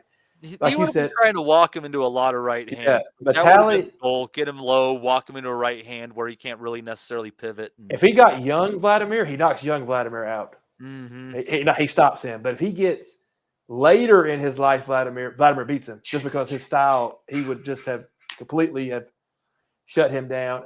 Vitali, that would have been a war. That would have been a really fun fight because Vitali, that would have been a fun fight. It's just a shame when people do stupid shit and not just mess themselves up, but we get screwed because we get to miss out on all those fights that could have been. Because you put Ibeabuchi versus Oleg Maskaev. You put him versus a Rockman. There's all these fights that would have been cool to Botha. Botha would have fought him. He don't give a shit. He would have fought him. So I mean, he don't care. They would have had to have had that one in Africa too. That could have been a fucking fun. People don't remember Botha was a world champion for about 2 days when he beat Axel Schultz and then popped for 19 different steroids. So Botha was a world champion for a very short period of time. It was almost like that fight reminded me of the Lucas Brown. Remember, he was champion for a very short period, a day. Oh, after beating Shagayev. Yeah, and then so that people don't remember that Botha went there and completely worked Axel Schultz, but he was on God knows what kind of stuff he was on. I don't remember the stuff he popped for. It's fun. I think we're talking about Botha. I think I bring up Botha every week. He might be my favorite. Shoot, he might be one of my hilarious. He might be my favorite fighter of all time. I don't know. I just like when Jesus he come out. Christ. I don't know. I like Francois Botha. The whole dyed goatee thing he had going on, and the fucking Hulk Hogan look, and the white buffalo shit, and the fact that he was this crazy South African guy that didn't give a damn. I like Francois Botha. I've watched every fight that I could watch of his. I've watched that, on YouTube, all these websites. I'm gonna get me a shirt or some shit. I actually might be a. More I'm thinking about it, because now this is a true story. My brother, who doesn't watch any sports, said asked me the other day who's Francois Botha. He said because you mention him a lot. I mention him on regular life now. I must be mentioning him during the day when we're just sitting there watching TV. Fuck, fuck it, love big Francois Botha fan. I'm not gonna be sorry for it, but yeah, Bucci. I mean, if he keeps getting cleared, well, you know what his next fight is. You got to fight. He's getting cleared and fucking fighting. I think Nigeria. Like, he's got but the next fight is McCall and then Tony. The trilogy. Yes. Just get a run. So you've got. So then you got to bring Razor. So what they should do is Tony fights McCall. Then Razor Ruddock fights Bucci. And then they do it in Jamaica again because obviously they don't give a shit what happens down there because they let him fight the first time. They could sell that for $9.99 and people would watch that. If he wants to keep fighting, he should fight Shannon Briggs. Shannon Briggs. If they both insist that this is what they want to do, they're about the same age. You should fight Shannon Briggs. Like at least put him in there with an asthmatic. Maybe we should start like an old man circuit where like the rules are a little bit different. Like the rounds are like 2 minutes, and then you can have like the senior citizen heavyweight. So we'll bring Tua, we'll bring Rockman back out of retirement. It'll just be all the early 2000s, late 90s guys, all in their 50s and 60s. Just big, like you remember they used to do the those heavyweight tournaments where you had to fight like 4 times in one night or whatever. Yeah, fuck yeah, prize fighter. All the people used to talk shit about it on the pod, and I fucking loved it. I watched Callie Meehan beat Michael Sprott in New Zealand. I stayed up till 5:30 in the morning. Like, I mean, that was so. I think the car started like at 12. I sat there, watched the whole thing, and I think he beat Michael Sprott to win the prize fighter, Callie Meehan. And they had like, I think Danny Williams was on that. It was like, it was a senior card. Every heavyweight was old as shit. Dude, I got you beat, man. I predicted that Rocky Fielding would win a world championship after seeing him win prize fighter. How many people can fucking say they make that goddamn claim? Yeah, I did. Fuck y'all. Anyhow, join us, Rob Kelly, hopping on with us as well here. Rob, we're light on the fucking fights to talk about. We found ourselves in Francois Botha Asylum 2 out of the last 3 shows. Well, what can you bring to the table this week?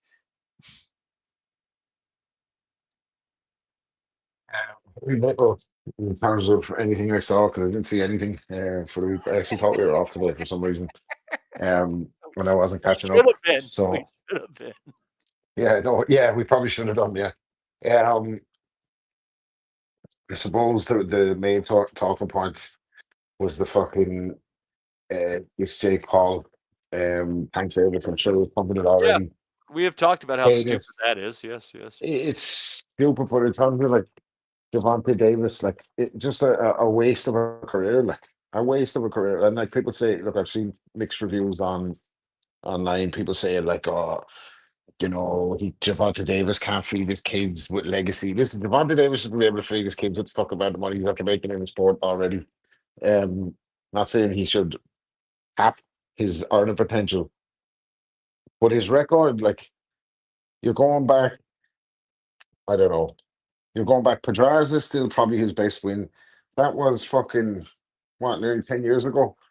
To win the world super featherweight. Then you're looking at his record: Liam Welch, Fonseca, Cuellar, Hugo Ruiz, Ricardo Nunes, Gamboa shot to bits, Leo Santa Cruz, small moving up, Mario Barrios, perfect pickings for him. Good win, Isaac Cruz, Rolly Romero. Yeah, good win. A good win in retrospect. But that's just showing you what he could do. I mean, so is Raleigh now. So is Raleigh. The lack of fucking competitive fights for this guy, Rolly Romero, fucking Hector Garcia, Ryan Garcia, fucking weight trained to fuck. Frank Martin, who was just a fucking sparring partner, and Roach probably beat him. Like, and for a guy who's generating so much interest in pay-per-view numbers and had all eyes on him in the sport, what a fucking shit show that is. Look at that for a resume, like. Looking at for a resume, his last 10 fights, he's had maybe two or three competitive fights. He fights once a year, if that. We were big Tank Davis fans on the pod when he first burst onto the scene, but you have to say he's left the sport as a kind of a non-entity because I don't think he's coming back. I think once he gets this Jake Paul money, that'll be the end of him. Like, why would he come back? He's no interest in the sport. He obviously talking about retirement for a long time.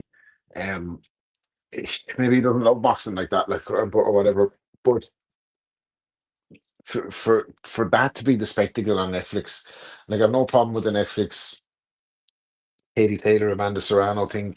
I think it's bringing eyes to the sport on a massive platform, and you're actually seeing both fight with two top fighters competitive. But these exhibitions, what are they doing? Like, what the fuck are they doing? Who's going to be inspired to take up boxing after watching that? Like, Jake Paul, a fucking cruiserweight fighting a lightweight in an exhibition. What are we doing here? Well, Like, to be fair, so, I yeah, think boxing's that on its fucking to be arse, man. fair, I think Davis will probably come into the ring at least 160 pounds, dude. He's gonna look fucking fat. Yeah. I guarantee you, he's not gonna look like he fucking trained for this shit. He doesn't give a fuck. But even at that, the fix is going to be in, and Jake Paul's going to win. I don't know if anybody fucking got the script on this. Like, script doesn't get ripped off. It doesn't get ripped up. Jake Paul is going to hold a win over Tank Davis. Oh, it's only an It's going to exhibition. do wonders Rob, for so it Jake won't be Paul's fucking money and his star status and his fucking streams or whatever the fuck people care about these days. Like, but Jake Paul is going to hold a win over Gervonta Tank Davis, and then we never see him again. Nobody would have predicted that as the end of Tank Davis. I know it would have been. And it's going to prepare Jake Paul to fight Anthony Joshua, as his business partner said. It's going to help him find the tools to compete with Anthony Joshua. Yeah, definitely. When you're fighting a 4 foot tall guy, it's a good preparation to fight a 6'6" fucking 240-pound ripped heavyweight. Who even Dude, at his if I worst was days Jake should blow Paul- Jake Paul away. Like, If I was Jake Paul bringing this money to the table for Tank Davis to fuck around in an exhibition for 8 rounds, I would make him come to the ring dressed as the Lollipop Kids with a bunch of fucking midgets. yeah, or like Leprechaun in the Hood or something. I do something. Yeah, Yeah. I do something like that. One of the worst fucking movies ever made. Holy shit. Yeah, and this is going to be one of the worst movies ever as well. The sequels are fucking going to be one of the worst movies as well. I just cannot believe. But I can believe anything because it's fucking all bets are off the table. And as soon as Tank kind of made it clear that he wasn't going to be business partners with Turkey, you wondered really where the fuck he was going to go. And the answer is into the fucking sunset with a big bag of money and a big fuck you to all the boxing fans who would have wanted to see. Like, there's so many fights that fucking slipped by there. Like the Lomachenko one, there was Him and Shakur, and they wanted dude. no Him and part of it. Shakur. Haney, fucking all these guys that we could have seen him in with. Like, and now we're going to get to see him fight nobody. He's fought nobody in the last. He's fought one name in the last 5 years, and that was Ryan Garcia. Weight drained the fuck. Couldn't rehydrate. And Garcia made the running in that fight as well. He made it happen. He was the one calling Tank out. Like, Tank don't really give a shit about fighting any of these guys. Like, and you would have. I think we saw it in the last fight, didn't we? In the Roach fight, like when he was up against it, he hadn't got that in him to go to the well to drag it out of him, like to go into a dogfight with him. He just didn't have it, like, and Roach was popping his head off, like, yeah. I don't know. It's kind of a sad end for what could have been a really, really good fighter, like, and. Not sad end, like, because he's going away with loads of money. But I'm sad because I don't get to spend any of that money, and I didn't get to see him fight anyone. Do you know that way? That's what's making me sad.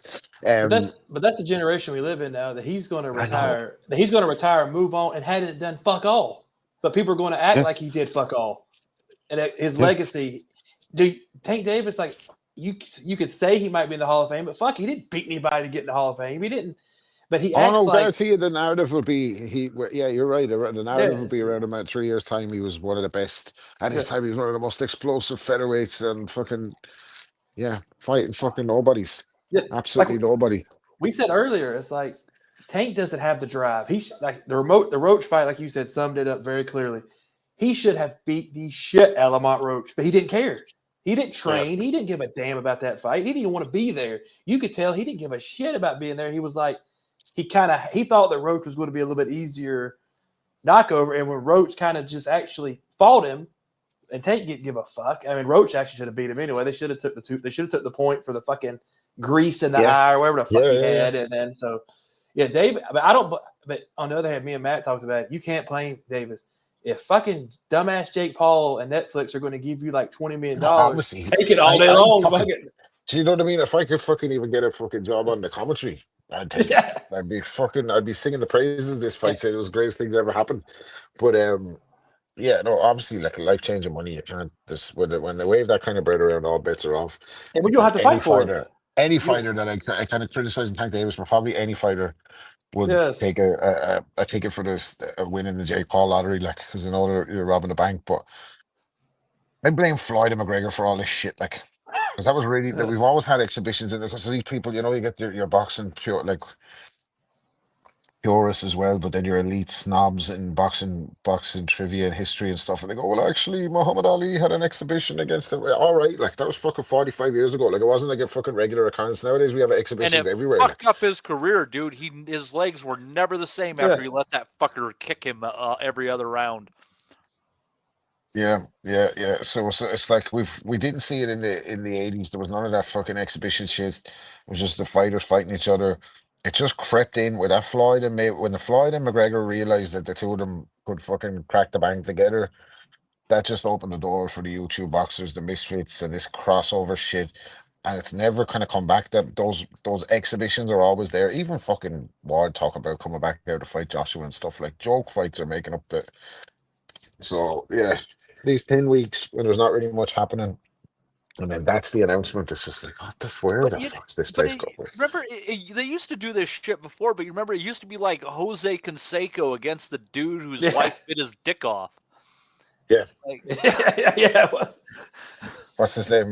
What was his name? John Wayne Bobbitt. John Wayne Bobbitt. I thought it sounded funnier the way I said it. It was much more. Lorena Bobbitt was the lady that did that, wasn't she? Yes, sir. Well, he's doing porn now, John Wayne Bobbitt. That was on the news the other day. So. What is the FTM? He's still doing it. He was doing that since fucking 30 years. I guess he's got OnlyFans probably, but no, it's like back in the day, like in the 50s and 60s, you would have like Ezra Charles, all these guys. They would fight in exhibitions versus other world champions, like maybe a weight class above them.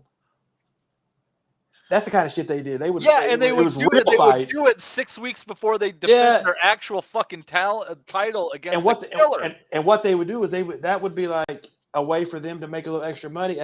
They would basically be a fancy sparring session to make a little extra money and still get training in. But nowadays it's so fucking stupid.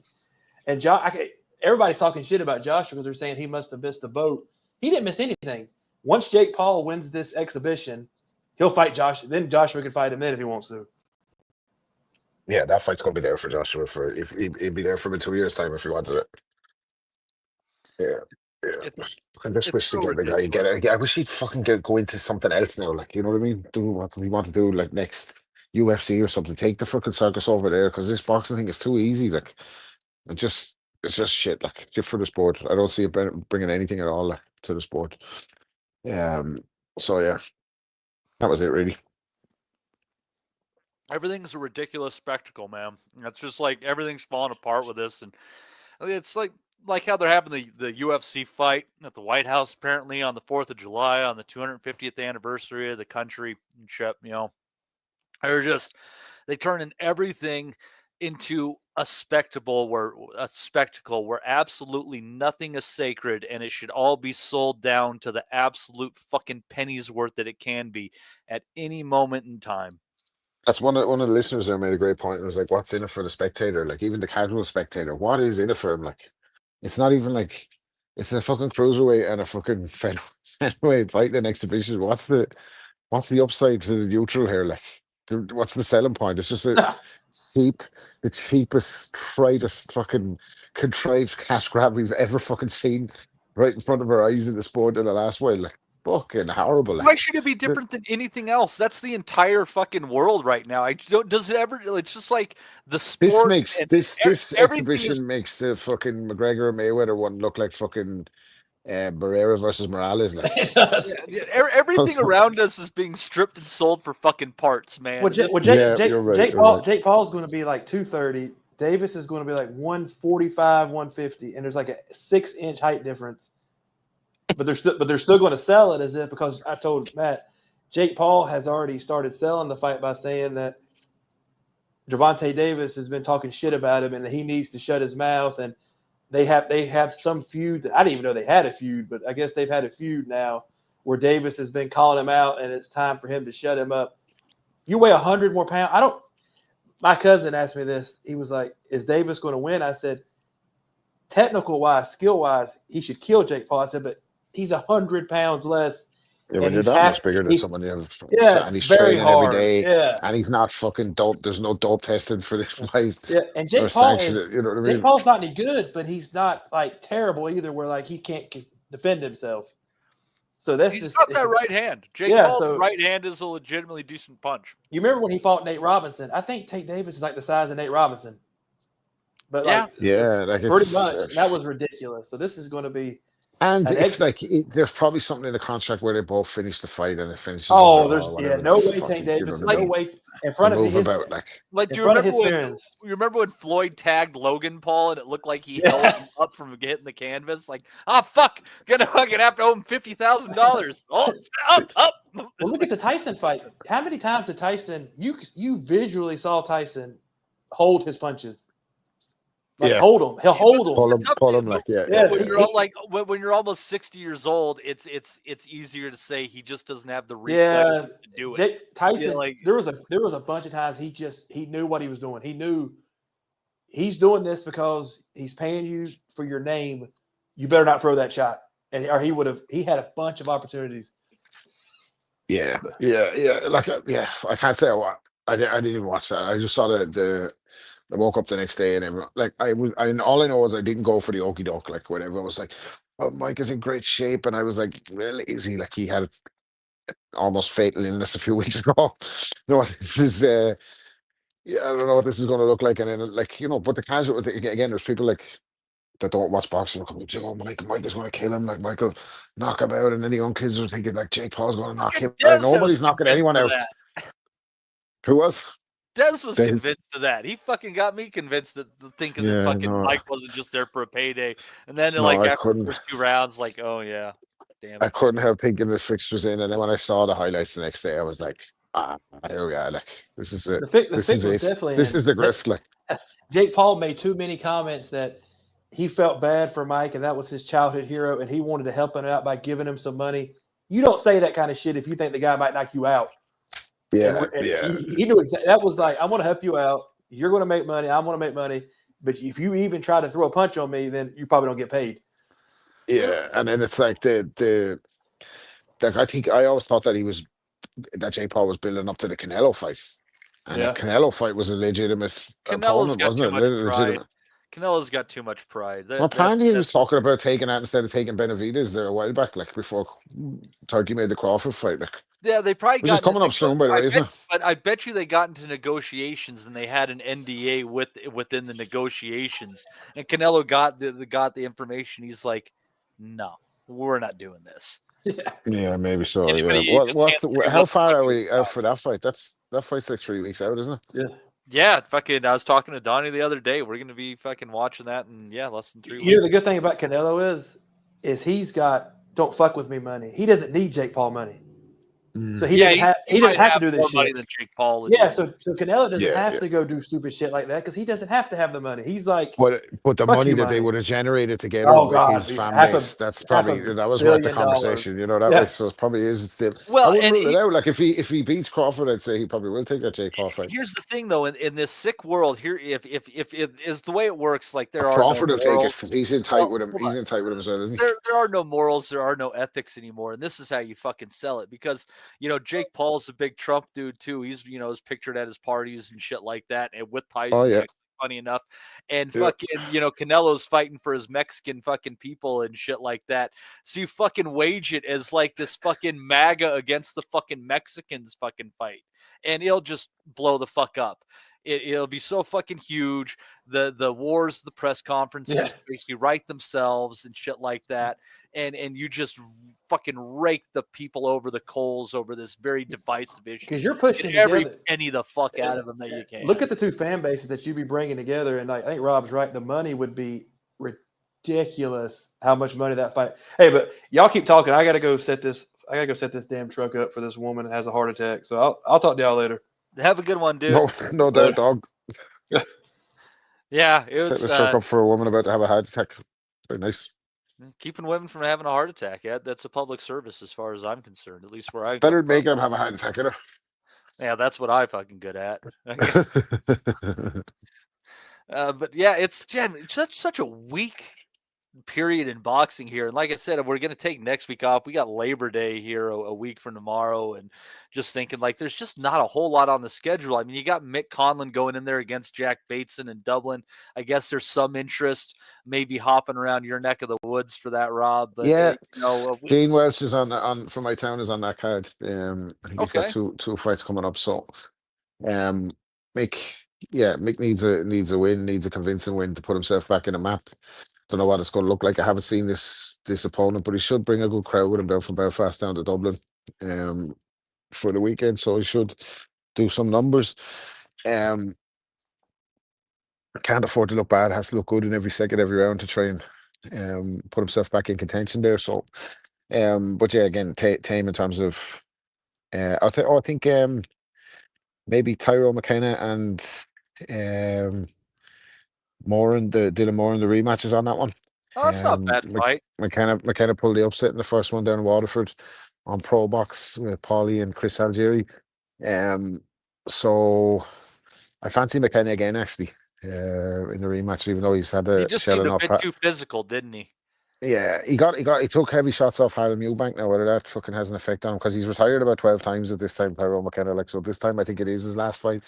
But I say he'll go out on a shield no matter what. It might actually turn out to be a bit closer, being the fact that McKenna had the Eubank fight in between that, but as well as that, he's had another camp as well. I don't think Moran's had a fight since that. I don't know if he's been training. So I back McKenna again in that one.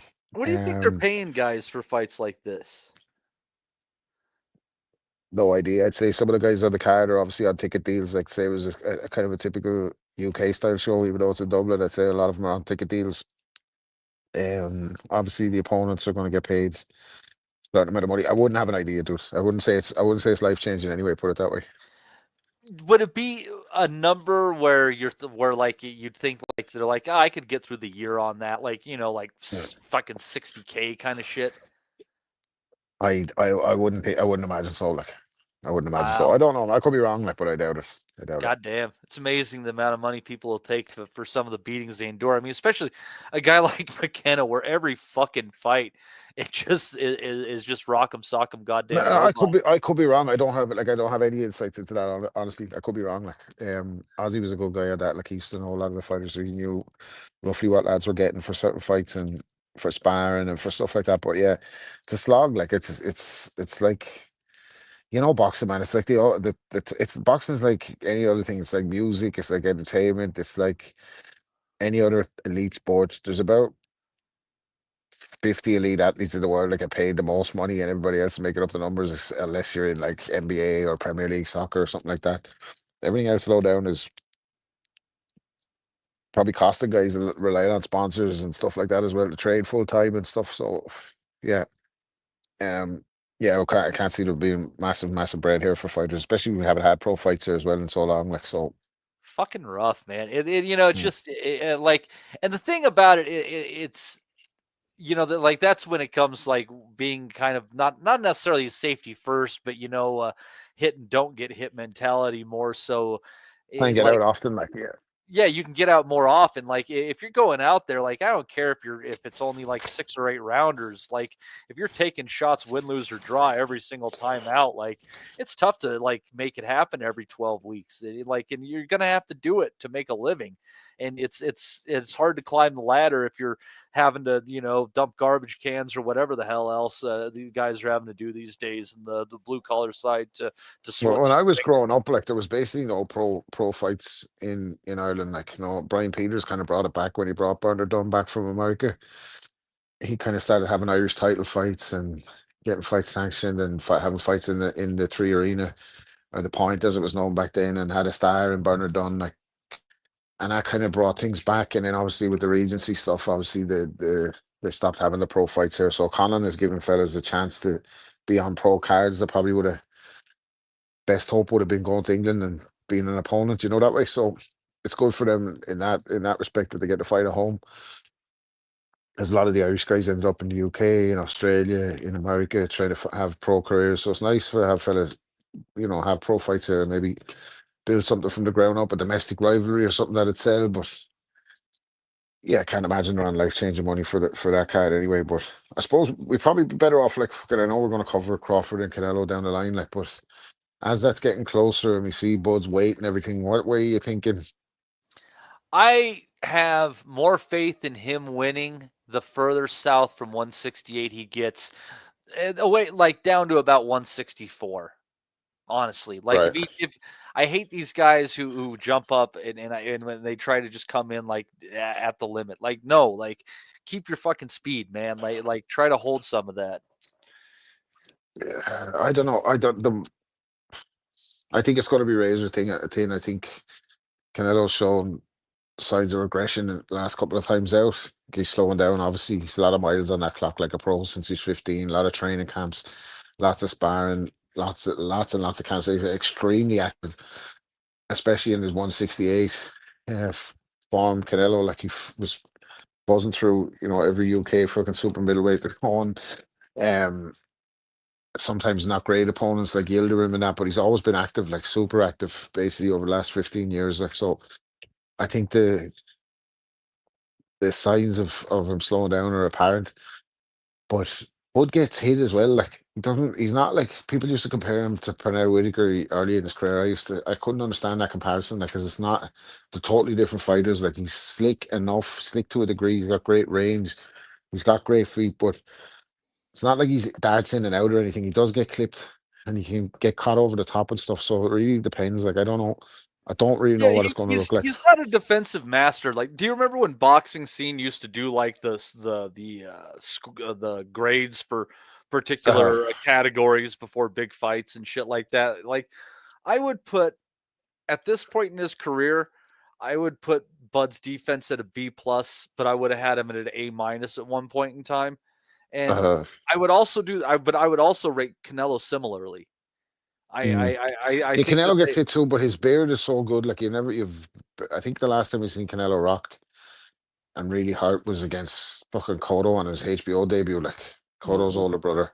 Well, and they both trust their Golovkin hurt him, but he was able to fucking recover so well in those Golovkin fights. Like, Golovkin did nail him a couple of times, but he still couldn't drop him. Like, so.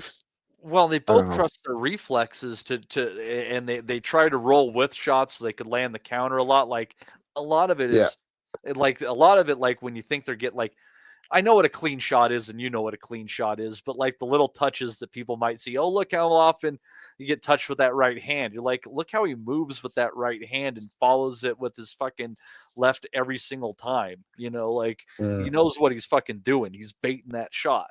And that's like Bud and Canelo, like that's the thing is they both do something very similar on that, but they've both slowed down. Like Canelo, I just think Bud looked uncomfortable at 54. I think he looked. That was the first time I saw him versus Madrimov, where he looked like not human. Yeah, like he looked human. Obviously, Gamboa hurt him. Kavalauskas caught him, but and Benavidez, his younger brother, was giving him certain problems until he knocked him out. But he's I don't know. I thought he looked a little bit uncomfortable at 54, so I can't imagine what he's going to be like at 68. Do you know that way? The Madrimov fight was a weird one, and one thing you got to say on that one is Madrimov threw less than 300 punches in that fight. So, Bud kind of killed his output, but also at the same time, like Madrimov was trying to grind that fight down to as slow of a pace as he possibly could, and he had just enough, and he had just enough coming back to keep Bud from going all out on it. It was a close fight, et cetera, but I also look on the fact like whatever Bud brought to the fucking ring that night, it kept this guy from throwing even 300 punches. Yeah, there's that. Like, but is he going to be able to do that with Canelo? Another 2 weight classes above? Like, it's Canelo only threw one fucking 50 something against Skull. That was one of the worst outputs. That was horrible. Yeah. That was when that's the fight that you watch as the blueprint to see how Crawford could beat him. Because if this is Canelo now, if this is actually the version of him, or whether he was just fucking didn't bother training for Skull, or just waiting on his chance or whatever, like I don't know. the closer it gets, and Bud is big and everything. I don't know. I'm more for. I'm slightly edging towards Crawford, but I think like you're not getting a decision against Canelo. Like I can't see a stoppage in this fight at all. Like What I would say, like if I'm saying like Bud's never not going to move the way Skull did necessarily, right? And I think they're mm, going to make the ring a bit smaller too. Turkey is not having any of this, but if I was to say there was one thing, like Skull could have won that fight in Canelo if you change one thing up, and that is he needed to find a handful of moments in each round where he was first and he was last. yeah, And Skull didn't find enough of those moments where he was last, yeah, or it, correct. and it allowed Canelo to give the feeling that he was forcing the fight, he was forcing him back, he landed something that made him not want it, just enough for him to win that fight, and he was lucky to win. I don't give a shit what anyone says. There was so little going on in that fight, like really, pick your fucking poison. Who cares? But we'll see. I mean, Canelo's got to up his output, but he's never at 168. He's never really been a 50 plus punch around guy. He's always been a sub 40 kind of fighter, and it's not going to take a whole bunch to outwork him. And if you do like Bivol did and you pick your moments, you're going to make it so that when he does throw, he's not doing a whole lot. He's not the fighter of 5 years ago. Neither is Bud. But Bud against Spence is far better than anything that Canelo has in that same time frame. Yeah, but he's at his probably perfect weight as well. Like in that fight, he grew into welterweight. A lot of people were thinking he was going to be too small for a welterweight when he moved from 140. Like, but he grew into welterweight, and I think that was him at his best. But yeah, I see what you're saying. I think Crawford can. The optics for Crawford can look good because he always has the last say as well. Like what you're saying, in most exchanges and most fights, Crawford gets his lick back, don't he? Like, especially if you catch him, he makes it his business to pay you back twice. Like, so you could see him, and they're both slow starters, so you can see it getting up to around 8 rounds with like Bud maybe a 5-3 advantage or something, like, and then just seeing how it goes over the last. And does Canelo have that?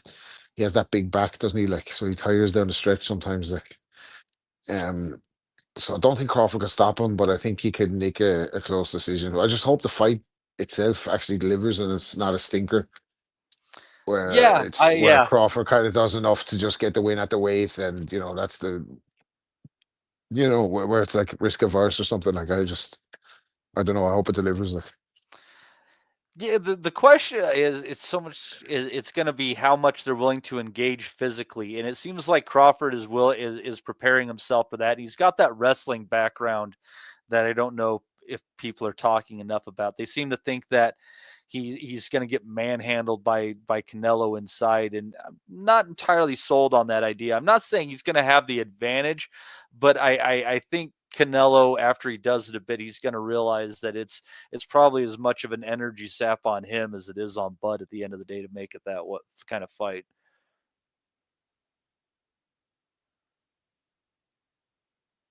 It's just I don't know. I don't know how much of like wrestling you guys have over there, Rob, but are you on mute? Are you talking or have nothing to say? I have no idea on this one. Sorry. Yeah, sorry. I was on mute there. Yeah, no, I know. I was never a big wrestling guy, dude. Yeah, I don't know, and I don't know how big the sport is, but wrestling is all about, like, I mean, and you see it if you've watched enough UFC, like, it's all about finding ways to kind of get your opponent in a situation where you can turn them over and gain the physical upper hand and things like that. So it's not necessarily just a strength thing. It's a momentum kind of move too. So we'll see how that goes. Bud is usually so good at kind of keeping distance and landing his shots that I don't necessarily there's not a whole lot of moments we've seen him where he's had to get rough and tumble on the inside. I mean, correct me. Can you think of any particularly? What are you saying? When Bud's had to kind of get physical on the inside, like because he's usually good at just keeping landing. Gamboa, yeah, Benavidez, 135. Yeah. Benavidez, definitely. Sean Porter. Jeff Horn a bit. Horn was a pretty Jeff big. Hardy Was a just big beat him like a heavy bag. 147. Yeah, Yeah, but he beat him like a heavy bag, didn't he? Like beat the he shit out of did. him. That was a great win for him actually. I thought that was going to be his breakout welterweight performance and get him all the big fights, but it actually stopped him getting all the big fights. They were like, "Fuck this," and froze him out. Like, but yeah, look, I'm happy for Crawford. He's getting his big money and all that. Like, he's waited his time. This will be retirement money for him, and he has been the best of his era for me. One of the best of his era, anyway. In those weight classes. Um, and would legitimately put him in against any of the great welterweights that went before him. I think he's up there. Obviously, his resume needs a little bit of doesn't compare to fighters before him. I don't necessarily we don't have to go over all that old ground. I don't think that's necessarily his fault, but he hasn't maybe got the standout resume that some of the other great fighters have. But he's definitely on the eye test. He's in there with them, and he's going to get to retire now, like on a proper fucking payday, like a right proper payday. So good for him on that. Again, I'm not getting any of it, so I don't give a shit really. As long as the fight delivers, I'll be happy enough. And if you're going to have these Netflix fights where it's just jokes and exhibitions and stuff like that, two better fighters than these two, you're probably not going to see, that way in one of those type of events anyway, like for a long time. So it's come out as it's a weird fight. It's a fight that's at a bizarre weight for Crawford. It's interesting for loads of the wrong reasons, but at least it's these two in it, that way, instead of a fucking YouTube guy like or a reality star or something. Yeah, and it seems like they're trying to fill the week with some good fights and the undercard with some good fights, and it just makes. Who's on the undercard actually? Let's see. Let me go back and take a look and see. They put the rematch between Brandon Adams and Sergey Bahuchik is on there, and and that one is that tends to looks to be a good fight. Let's see here.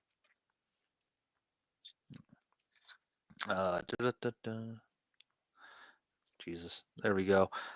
Callum, there you go. Your Irish boy Callum Walsh against Fernando Vargas Jr. Not Emiliano, the one that's been banging out people hard, the one that's kind of been fighting a little bit of lesser opposition and knocking them out.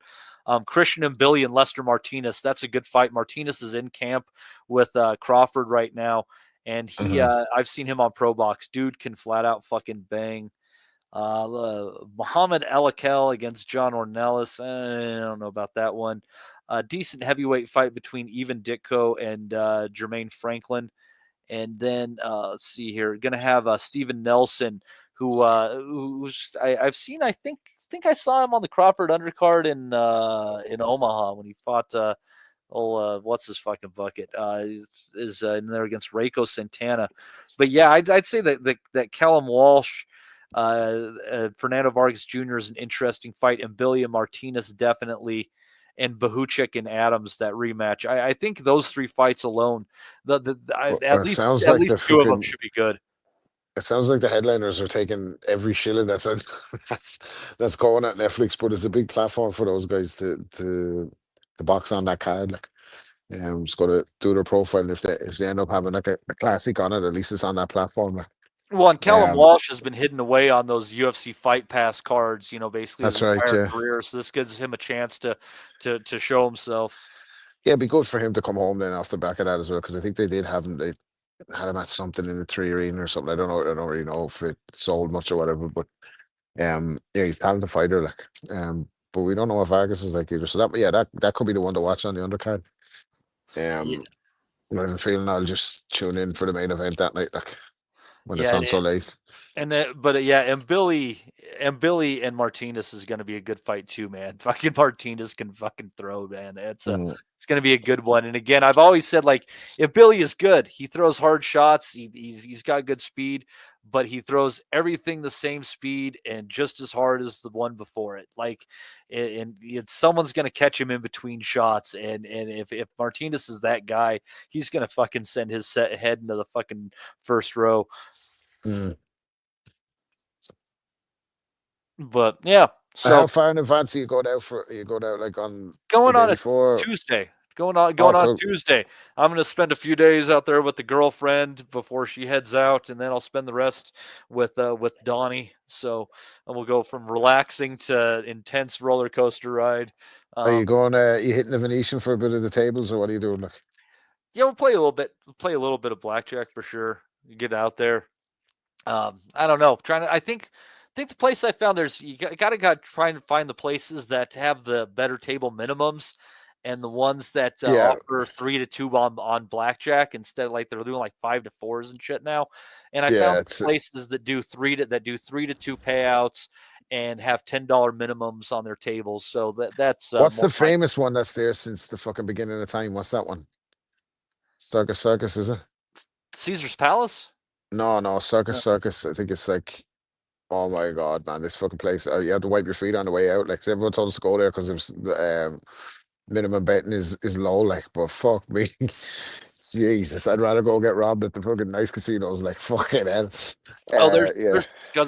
There's some scuzzy places, and Vegas needs this. Their tourism is way down right now. They're really struggling out there, so they need this to be a big event. So.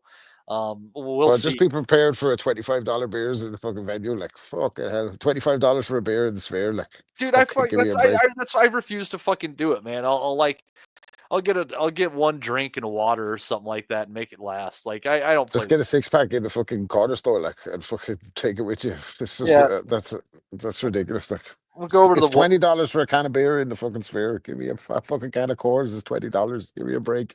Yeah, and they wonder why fucking nobody wants to go out there anymore. It's like you made it unaffordable. Like you used to be able to get a room crazy. for $20. It's crazy expensive over there. The rooms are fucking wild. The fucking price to get in everywhere is just crazy. Like everything's mad over there. Ubers, it's just mental.